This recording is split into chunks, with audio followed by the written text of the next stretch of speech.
from the Denver Broncos Media Center, welcome to Broncos Country Tonight with Ryan Edwards and Benjamin Allbright. Welcome to Broncos Country Tonight as we continue to walk towards the final game of the season. The Broncos taking on the Kansas City Chiefs. And Ben, the Broncos have placed Teddy Bridgewater on injured reserve, ending his season, of course, because he wasn't going to play in this game anyways. And at this point, I know that the Broncos, Mike Kliss had put it out that the Broncos were kind of holding on to the possibility that he could come back, obviously injured just a few weeks ago, and just in case maybe they had a postseason run, but in case that's not really going to happen now. So when we look back on Teddy Bridgewater and his time here, assuming that he doesn't come back because he is not under contract next year, what are we going to think about his tenure with the Broncos? The same thing people think about Case Keenum or Trevor Siemian, I think. Probably more Keenum than anything else, but just another failed stopgap attempt that wasn't quite good enough to get the job done. But see, I think it was more than that, and I'll tell you why. Because I think that his impact on the locker room was more than Case's, as well as with Joe Flacco. So I'd say it was more than just the on-field production with Teddy you Bridgewater. asked what we were going to think of him. Inside the locker room, it's going to be different. There's a lot of ways to answer that. People don't realize that Case Keenum wasn't good in that locker room, that they didn't respect him in there. People don't realize that. And Joe Flacco had like a non right, and was not barely here. But I mean, internally in that locker room, being a veteran, there were some things that he did. I think there were some things that he did that have contributed to Drew Locke playing better. Agreed. I think Drew Locke picked up some notes from a guy who has been the best veteran he's been around since he's been in the league. That said, even being the best veteran that he's been around is kind of a searing indictment of the veterans that Drew Locke has been around. I still think that at the end of the day, the fans are going to look at it and say, this is just another stopgap that didn't work. Certainly. And like I said, the way I asked the question, I guess, was pretty open-ended. There was a lot of all-encompassing directions you could have taken that.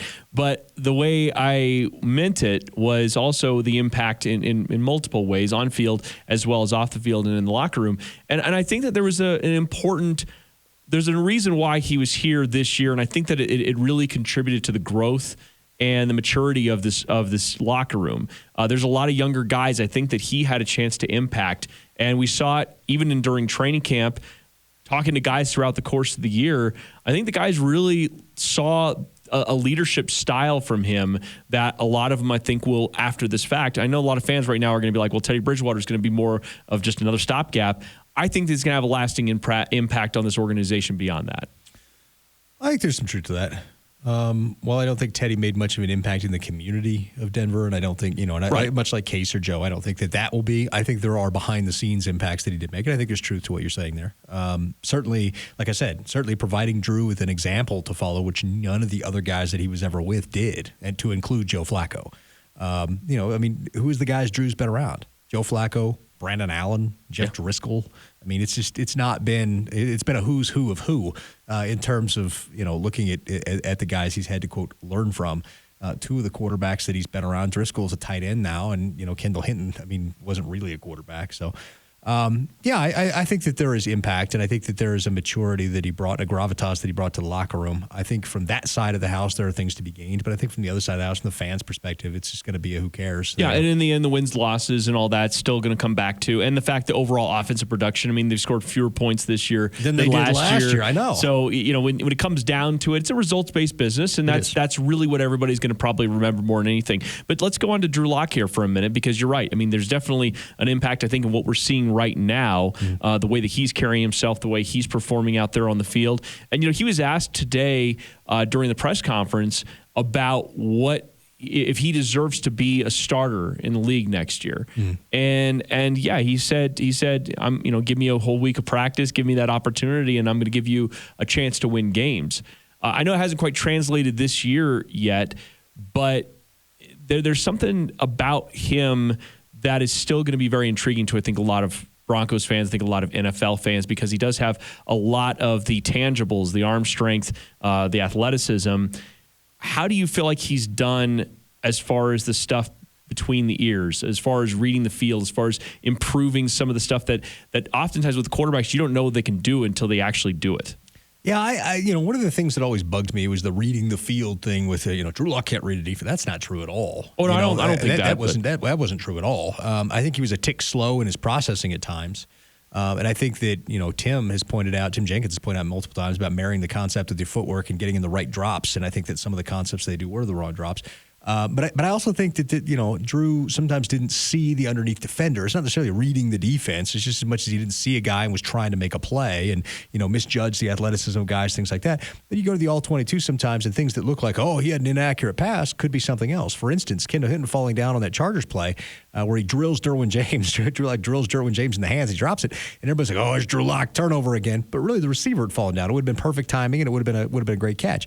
And there were other situations and scenarios where that kind of stuff happens. So, I think Drew has improved. I think that having somebody like Teddy has helped him out because you have to have somebody you respect who's actually done it at least to some level in order to respect them enough to do it. Who has he had? Blake Bortles? I mean, come on. Right. Well, and so, and I will carry this conversation full circle in just a second, but with Drew Lock, he actually might have a chance to be a starter, whether it's again next year or even beyond that at some point.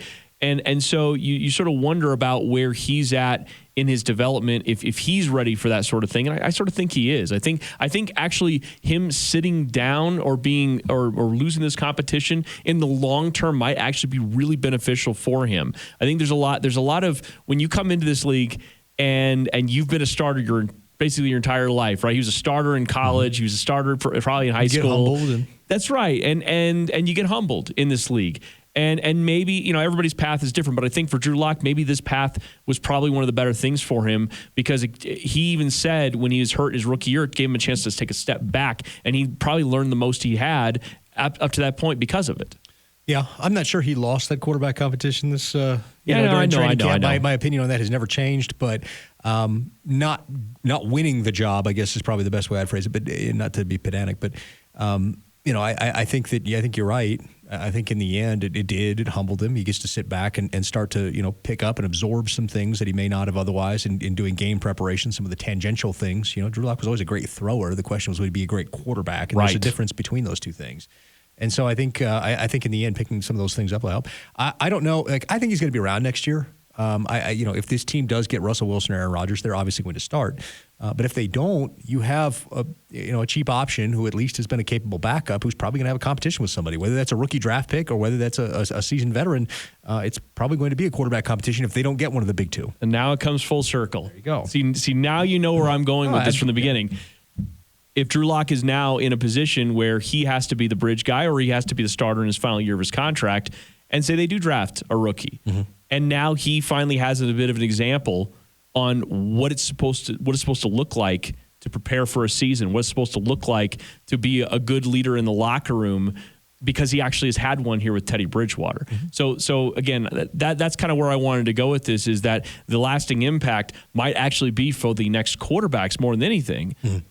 But that's an important thing for this organization. Yeah, I think so. And I wouldn't be surprised if something like that were to happen and they miss out on one of the big two and Drew's back with I wouldn't be surprised to see him win a competition at all. He's been around these receivers for a couple of years. Agreed. He's been around this team for a couple of years. I wouldn't be surprised to see him beat out any of the rookies in this class, honestly. I mean, I think Matt Corral probably beat him, but beyond that, I'm not sure any of the rookies in this class are beating him year one. Agreed. And then you go from there. And then who knows? I mean, Drew, does he take over the starting job? Does he play well enough to earn, himself a job somewhere else? Does he play well enough to earn himself to be traded, kind of thing? So I wouldn't be surprised to see any of those outcomes, but I think we're putting the cart a little ahead of the horse with that. Hopefully he comes out against Kansas City. I'd like to see him break the streak against Kansas City. I'd like the Kansas City kid to come out and break the streak against Kansas City. I'm not holding my breath that it's happening, but I'd love to see it. Well, 100%. And that's what I'm saying. Like, I think this experience for him, because he's handled like a sponge the whole way. He's basically soaked up every bit of information he could possibly get, and I think that's led him to this moment right now where he has an opportunity to do something against Kansas City. Whether they win, whether they lose, I know that he's out there with the expectation to win. They might need him next year, and in a bigger role than I think a lot of people are assuming. And so, if they don't get one of these other quarterbacks, he might be leaned on, at least early on in the season, as that guy. And he needs to be that for not only as the rest of the team, but also for the rest of the quarterbacks in the room. And I think this experience ultimately is going to be very valuable for him to help out this organization going forward, whether he realizes it or not. For Benjamin Allbright, I'm Ryan Edwards. Thanks as always for watching Broncos Country Tonight.